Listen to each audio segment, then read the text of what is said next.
from LT Coast, and the theme of this presentation is the preliminary concepts of the English language. So I hope you all stick with me from the get-go until the end, because this is the kind of topic that changes our perspectives and how we perceive the English language as an international language. So the topic is divided in 5 crucial parts: world language and its origin, variation between speech and writing, standard English, the relationship between writing to speech, and the last part is grammar and language usage. So let's talk about world language and its origin. English language is recognized undoubtedly as the lingua franca for its geographical spread, its prominence as a language of wider communication. And it also seen as the only language capable of reaching an international audience. Reason why: it is used in business, science, diplomacy, and also it is most used in multinational conferences. But from where does it come from? What is the origin of English? English belongs to, all English as so-called belongs to the Germanic language family, first brought to the British Isles by the Anglo and Saxons. So English derives from the Proto-Germanic language. Speech is shaped by social factors like family, education, cultural environment, and the education levels. Some accents are considered are perceived as more desirable than others, and that is often confused with correctness. So component is in variation is register. Register is a process of adapting or adjusting a particular level of formality according to the audience, according to the context, and so many other factors like education levels, ethnic groups, and regional dialect. So I would never come here to the classroom and greet a teacher like this. Oh, yo, what's up, teacher? What's popping? You know, that is not the kind of language I would use with my teacher. So I would adjust. I would have to adjust my speech. So it's always like, good morning, teacher. How are you, teacher? In writing, on the other hand, it's perceived as more formal, as it is planned and revised before being published, before going out to the public.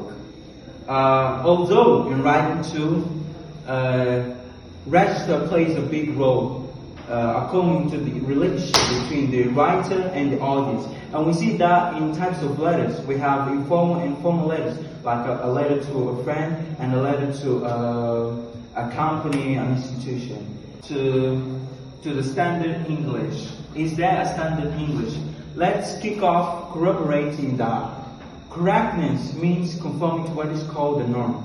But there is more than one norm, so there's more than one correctness. And that is the case of English.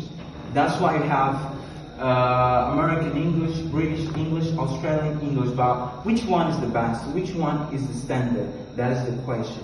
And the answer is, as there is no single standard of correctness for spoken English, there is no single grammar that can be held up as a model to be emulated by everyone. Although or conversely, there is the standard written English that is accepted globally for its uniformity. Nevertheless, we cannot apply the written standard English to the speech in the name of correctness. And now we move to the relationship between writing to speech. The relationship between writing to speech is perceived in 2 ways. One way as a co-dependent one, where letters and sound, they match together perfectly. So we speak the way we write and we write the way we speak. But we know that that's not entirely true. So we have another way of relationship which is distinct from one another. So that is the exact opposite of what I just said now. We speak in a certain way and we write in a certain way. The way we read spoken English from written text depends on dialect. But spelling always remains the same. It's always constant. Like for example, we would have here as an illustration the word animal. Pronounced by a British guy would be like animal. They would say animal, and American would say animal. But if we separate and we look individually to the letter A and we spell it, we see that it's the same for British or for American people. They say A is A. So spelling always remains the same. But when they are included in a word, the pronunciation changes. So we have animal, we have animal. But if we separate the letters, they are spelled the same way. Now we go to the last part of the presentation, which is about grammar and language usage. Let it be said that grammar per se does not guarantee a perfect speech. Knowing grammar will never guarantee a perfect speech. Although, nevertheless,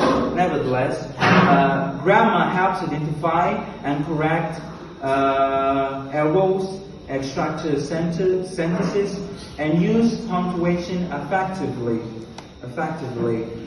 We have to know that language usage or correctness of language is dictated by social usage. So we have words now that we use that are not correct, but as we use on our daily basis, it is perceived as correct. So the same goes for pronunciation.